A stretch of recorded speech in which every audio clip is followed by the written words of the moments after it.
Assalamualaikum warahmatullahi wabarakatuh. Ulang. Bismillahirrahmanirrahim. Assalamualaikum warahmatullahi wabarakatuh. Waalaikumsalam warahmatullahi wabarakatuh. Oke, kembali bersama kita dalam podcast Fabajo.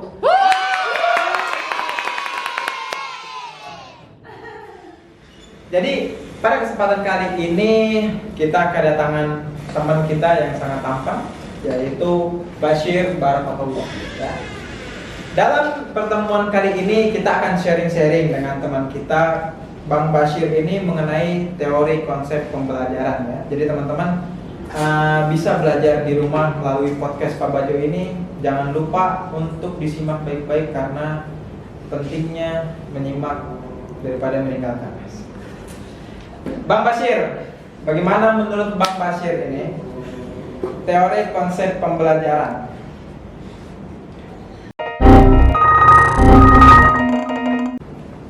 Oke teman-teman, sebelum kita ke pembahasan apa itu teori konsep pembelajaran, ada kata penghantar seperti biasa.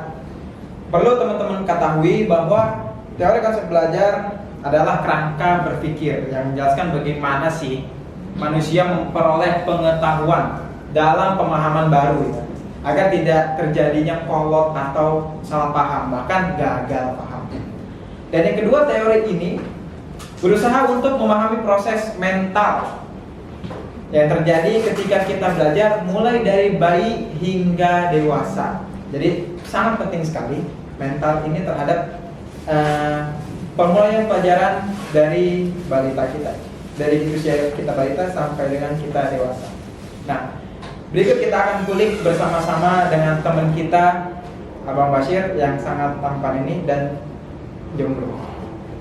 Bagaimana sih menurut Bang Bashir mengenai teori konsep pembelajaran? Silakan Bang Bashir. 1. Kognitif. Apa itu kognitif? Perkembangan intelektual, kemampuan berpikir dan pemahaman konsep. 2. Psikomotorik. Perkembangan keterampilan fisik, koordinasi dan kemampuan melakukan tindakan. 3. Afektif. Perkembangan sikap, nilai, minat dan emosi. Oh udah teman-teman ya. Jadi kemungkinan teori pembelajaran itu ada 3 konsep ya. Teman-teman bisa dengarkan tadi dari Bang Bashir yang sangat ganteng ini. Yang pertama ada kognitif, ya. juga ada psikomotorik, yang terakhir ada Bang Bashir afektif ya. 3 konsep ini konsep dasar yang perlu teman-teman pelajari, bahkan teman-teman harus aplikasikan diri untuk tercapainya mental dari bayi hingga dewasa. Dan berikutnya Bang Bashir yang perlu kita ulik lagi, ini juga gak kalah penting. Mengapa teori konsep itu penting Bang Bashir? Kenapa sih yang Bang Bashir jelaskan dari 3 konsep tadi sangat penting? Karena yang di pembelajaran kita itu yang pertama konsep-konsepnya itu membantu memahami proses belajar ya Bang Bashir ya. Bang Bashir juga sangat banyak pengalamannya mengenai ini. Juga ini saya ngomong.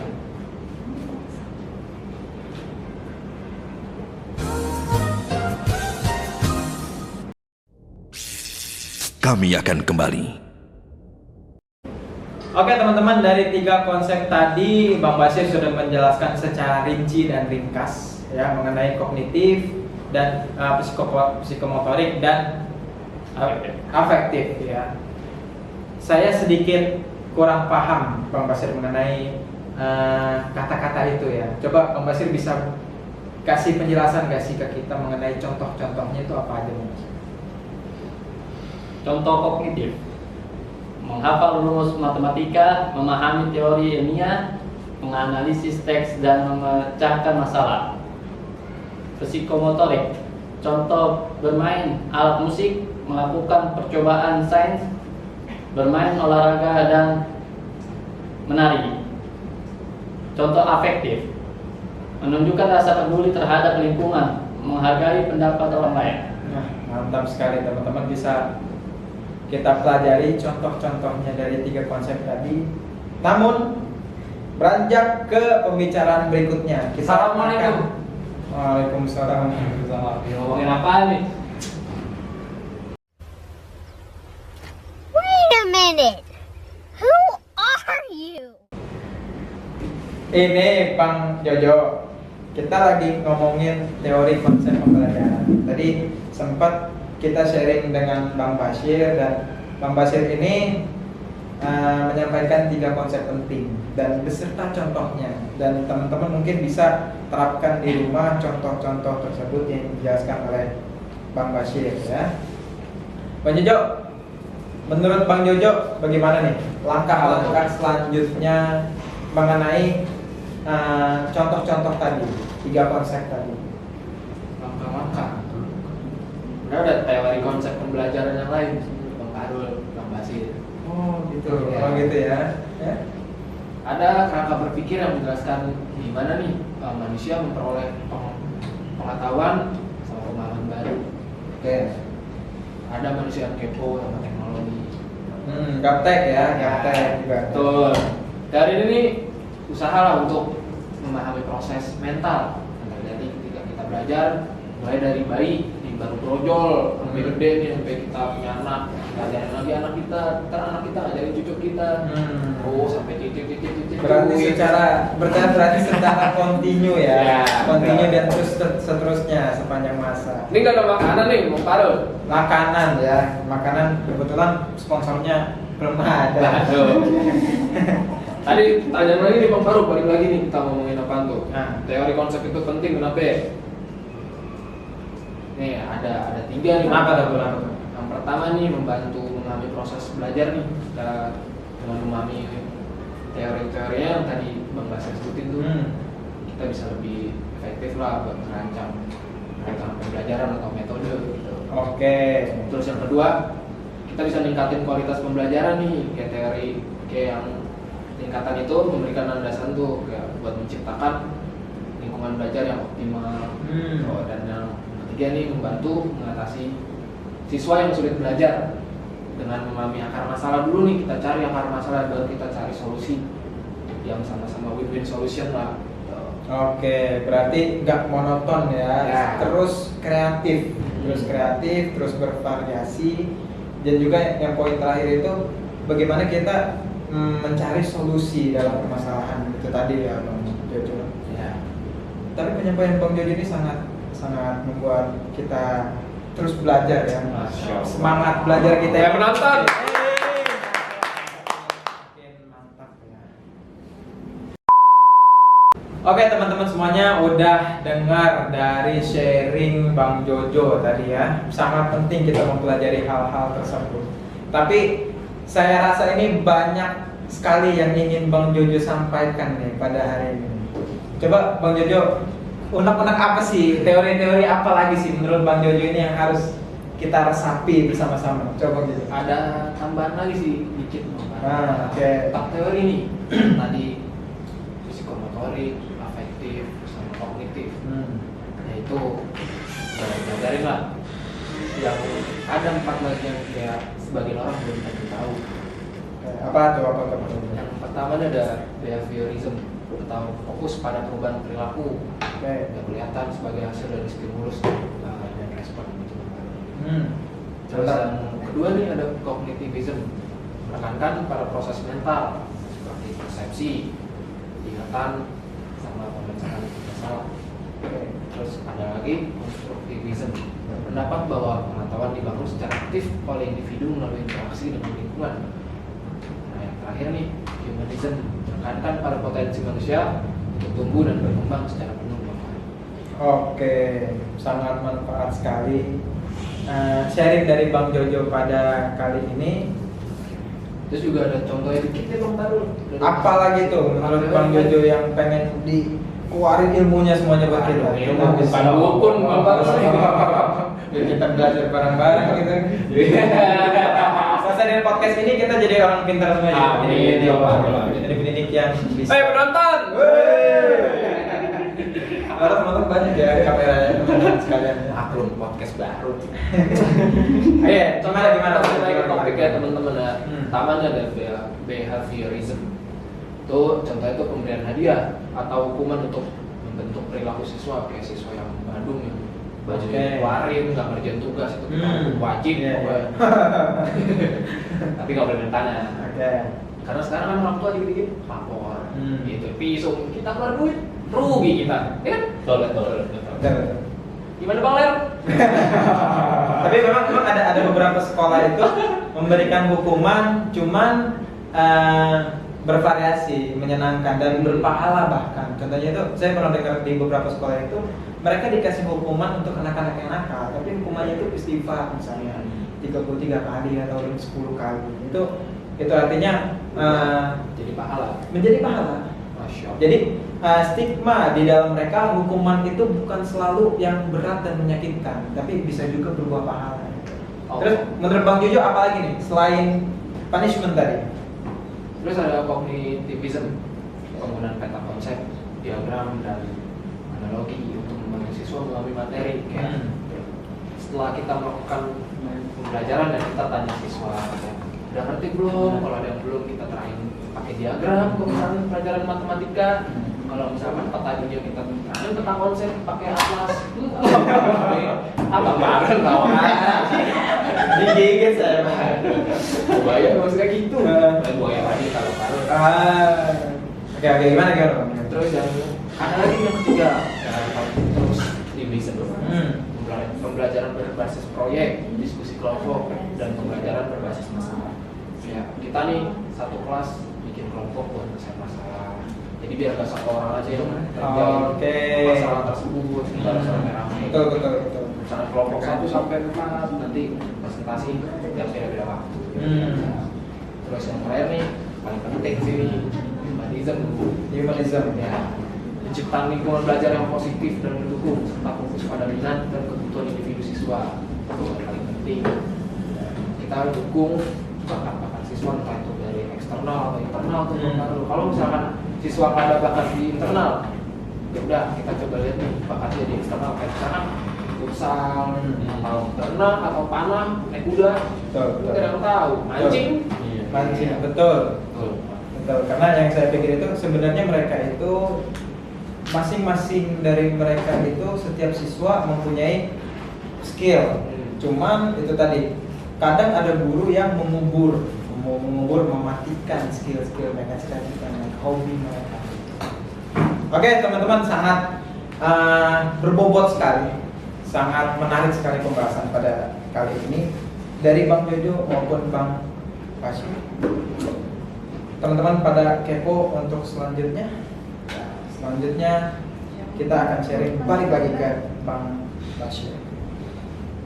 Oke teman-teman semuanya, kita udah mendengarkan banyak sekali uraian ilmu yang udah Bang Jojo sampaikan. Tapi kayaknya saya rasa ini Bang Basir ini banyak yang ingin disampaikan. Ilmunya belum kita korek semuanya. Buat teman-teman sekalian juga jangan lupa dengerin dengan seksama.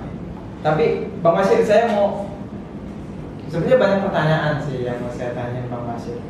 Dari ketiga konsep tadi yang kognitif, psikomotorik dan afektif tadi, bagaimana sih kita cara menerapkan ketiga konsep itu dalam kehidupan kita sehari-hari? Misalnya Bang Basir punya hobi, Bang Basir hobinya apa sih? Kita belum tahu nih. Apa sih? Main burung dara. Main motor. Kalau kecil mungkin bisa jadi burung dara. Main burung dara boleh kan? Nah, Bang Basir punya hobi main motor.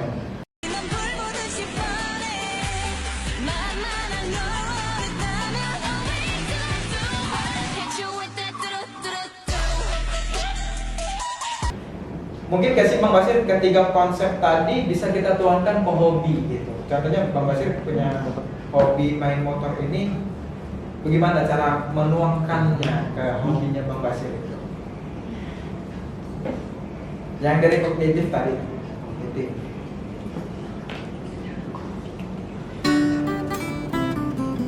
Oh.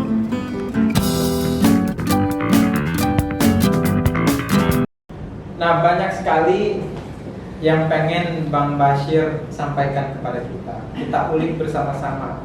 Gimana sih menurut Bang Basir itu yang tadi Bang Basir sampaikan mengenai 3 konsep tadi, Bang Basir. Tapi 3 konsep itu dituangkan ke hobi kita.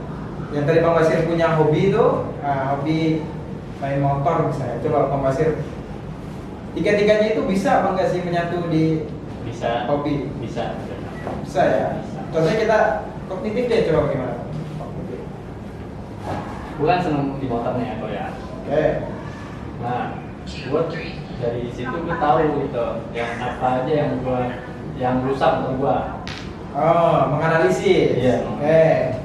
Contohnya gimana tuh, Bang Basir? Kayak mesin Hmm.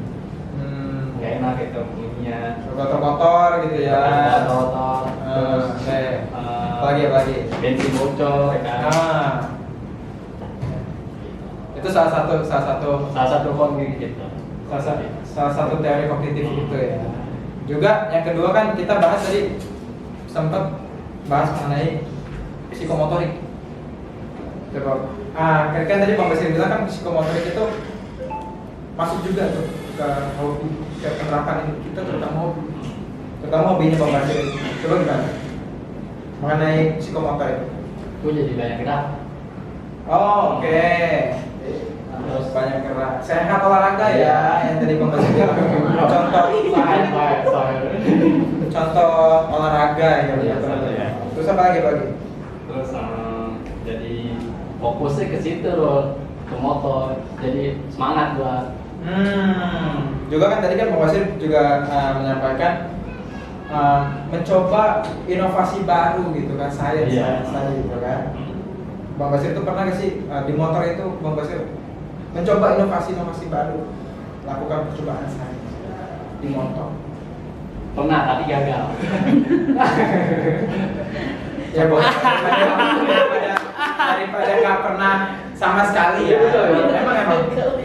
Justru pencapaian suatu inovasi, suatu ciptaan yang kita jalankan, kalau nggak gagal dulu, kita mau belajar dari mana? Gitu kan? Artinya kita belajar dari kegagalan baru langkah ke pencapaian target itu sendiri.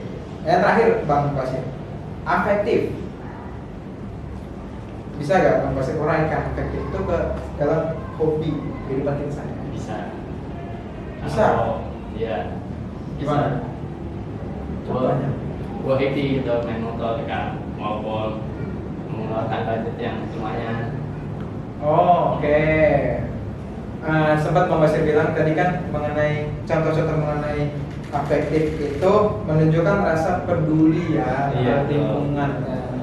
Itu tadi ya. Oh, berarti arahnya itu ketika kita mempunyai sesuatu barang atau benda yang kita miliki, kita harus memperhatikan. Itu salah satu lingkungan yang memperhatikan lingkungan tadi. Jangan sampai banyak dari teman-teman yang mempunyai sesuatu benda atau apapun itu diabaikan, itu akan terjadi pembiaran gitu kan. Gitu Bang Jojo kurang lebih. Berarti pasti orang kaya banyak nih. Dari ketiga, iya benar Bang Jojo.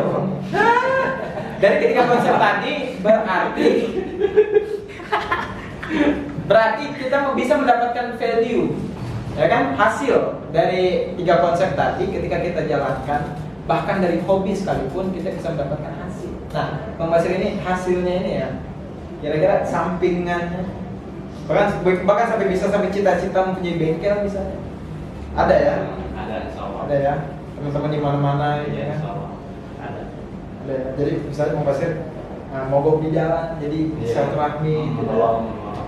Saling tolong menolong gitu. Jadi teman-teman, kita bisa lihat dari sini bahwa nilai-nilai positifnya itu sangat banyak sekali ketika kita menerapkan kehidupan kita melalui 3 konsep tadi yang Bang Bashir uraikan. Bang Jojo, Bang Jojo udah ngantuk sebenarnya. Gak ada sponsor deh, buaya doang Bang Jojo.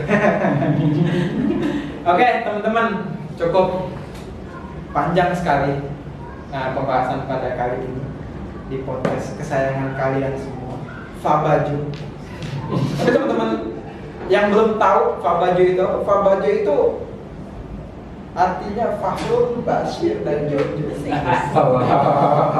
Jadi memang ini podcast inovasi kreatif dari teman-teman semua. Kita kulik masing-masing dari berbagai pengalaman berdasarkan dengan teori pembelajaran itu sendiri. Baik itu Bang Jojo sebagai pengajar, bercita-cita atau belajar dengan media alat musik, dan juga Bang Bashir juga bisa hobi tapi tidak meninggalkan konsep-konsep yang dasar 3 yang penting itu tadi kita bahas.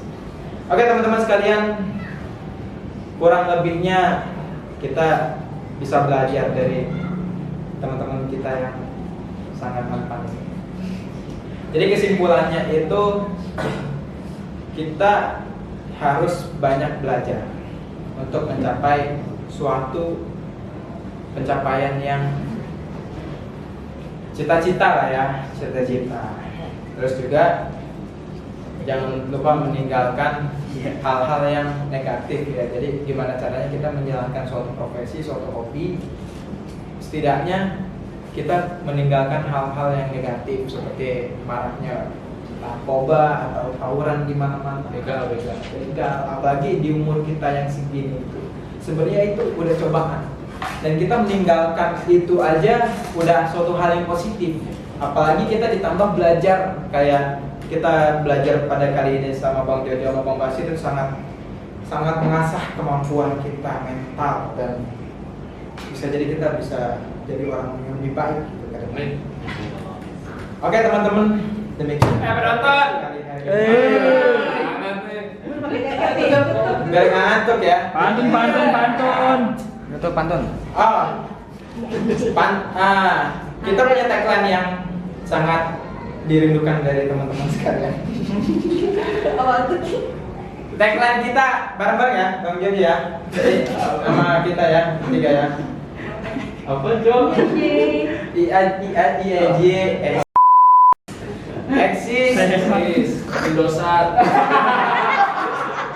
No sponsor. Eksis. Unggul terakhir nih. Unggul terakhir. Eksis. Jaya keempat. Oke, unggul aja, ada unggul. Berarti Eksis, Jaya, unggul. Oke. IAIJ, Eksis, Jaya, unggul. Terima kasih teman-teman. Assalamualaikum warahmatullahi wabarakatuh. 3 ranah pembelajaran: kognitif, perkembangan intelektual, kemampuan berpikir, dan pemahaman konsep. Kedua, psikomotorik, perkembangan keterampilan fisik, koordinasi, dan kemampuan melakukan tindakan. 3. Afektif, perkembangan sikap, nilai, minat, dan emosi. Contoh kognitif: menghafal rumus matematika, memahami teori ilmiah, menganalisis teks, dan memecahkan masalah. Contoh psikomotorik: bermain alat musik, melakukan percobaan sains, bermain olahraga, dan menari. Afektif, menunjukkan rasa peduli terhadap lingkungan, menghargai pendapat orang lain. Contoh penerapan dalam pembelajaran: yang pertama ada kognitif, yaitu memberikan soal-soal latihan, diskusi kelompok, dan presentasi. Yang kedua ada psikomotorik, praktikum, proyek, dan demonstrasi. Dan terakhir ada afektif, diskusi kelas, kegiatan kelompok. Perbedaan dan hubungan ketiganya: kognitif berkaitan dengan otak dan pikiran. Kedua, psikomotorik, yaitu berkaitan dengan tubuh dan tindakan. Ketiga, afektif, berkaitan dengan hati dan perasaan. Mengapa penting memahami ranah ini? 1. Membuat pembelajaran lebih holistik, tidak hanya fokus pada pengetahuan, juga keterampilan dan sikap siswa. Kedua, membuat penilaian lebih komprehensif, dan yang ketiga membuat pembelajaran lebih bermakna. Ketiga ini saling terkait dan saling mempengaruhi. Misalnya, untuk bisa melakukan percobaan sains atau psikomotorik, siswa harus memahami konsep ilmiah atau kognitif dan memiliki minat untuk belajar atau afektif.